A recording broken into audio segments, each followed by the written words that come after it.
Welcome back to Jack's Tactics. So in this episode I'm going to go over a vampire specific strategy, but this can also work for any army that has access to druidism as well as undying dynasties, but this is the most commonly one that you'll see with vampires. So in this case I am the bottom player and my opponent here is also vampires, but you can imagine this to be any other nasty combat unit that you don't want to fight. So let's hypothetically say this is towards the end of the game. You don't want to fight these units. You need to chaff them both. You don't want them charging your bunker or whatever it is. Now, commonly, what will happen for stuff like direwolves here is they will have several guys dead. You might even be down to one model. In this case, and these just could be a bit more spaced out, something like that. What you can do is you can move this unit forward and chaff like so. Pretty standard chaffing maneuver. Basically everyone knows this. You can do that, that's not a problem. Pretty simple strategy. And you can do is in your magic phase, because you're vampires, you'll have several spells to create redundancy, so you can probably get one of these off. You can threaten to summon a new unit of zombies here and chaff the opponent's other unit. You may have Raven's Wing, so you can move another unit in. And you will probably have several raises. And so what you can do is you can raise this dog unit, and you don't have to bring them back in the same formation they originally were. So you can start adding dogs towards the back, like so, and then however many you need, and that would chaff the second unit. This is it's kind of obvious when you do it this way. So a trickier way to do it can be with great bats. So great bats are really interesting in that when you lose one, the unit becomes a lot more versatile. So these units may be closer together, something like this. So you could put one down like so, and you can drop your second great bat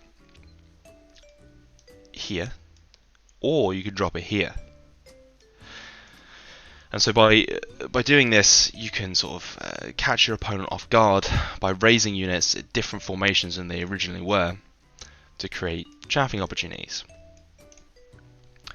This is a super common one to catch people out, but not only you can also do this for scoring objectives. Now you can see I put this ruler across the front of the table. That's going to demonstrate where my opponent's objective zone is, so for breakthrough. But you can also imagine this to be a single point for any of the other objectives. So a zombie unit can move 8 inches if it marches, or 4 inches if it can't. Now if you reform this unit, each model in the unit can move up to their march distance. So this means each model you can move up to 8 inches maximum in a turn. This is including their reform. So what you can do, if I have put that in there correctly, something like that. So that is moving models a bit, and then you can move forward a little. That is 6-7 inches. So you can't quite go one deep, but you can move forward like that. But what you could also do is, if I was to delete this unit, you can also create a unit of zombies that is super long. This also works for chaffing as well. So let's say we have this unit here, something like that. So this unit can move backwards slightly. You notice I've placed the unit the other direction. So you're 6, 7, 8. It's a bit too far, something like that. So that's as far as you can move in the movement phase. Of course, that still doesn't quite reach you to where you need to be for your objective. However, because you are now one deep and your rear is facing that way, when you raise new models, you must add them onto the back. So if you were to cast a raise spell on there, you get 2d6 plus 4 zombies. In this case, I have rolled a double 6, as you can see. My good dice only come through when I'm not actually playing a game. So you would add another, in this case, 16 zombies onto the back of this unit. Let's just grab another unit of these. and you place as many of them as you could, which would put you inside the enemy's objective zone, and thus scoring, because this is not a summoned unit, this was a unit you started the board with. So this can be a sneaky way to score objectives, and again, you can also, you've got multiple razors to threaten this with. We'll often have access to Raven's Wing to threaten this with, so what you're doing is you're stacking up spells, so hopefully you get one through, and you want to have a situation where you only need one to in order to score the objective.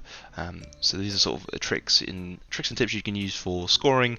You can do the same thing with skeletons. If you have a depleted skeleton unit, or if you have a necromancer razor unit, they can do the same thing. In fact, any of the vampire units can do the same thing by sort of, when they're depleted, reforming into positions that will allow them to, when raised, the new models that come on will block things or score things it wouldn't normally do. But you could also do this. You can also do this for anything with Druidism, as well as UD, but it just works best for vampires because they raise so bloody fast. Okay, so until next time, guys.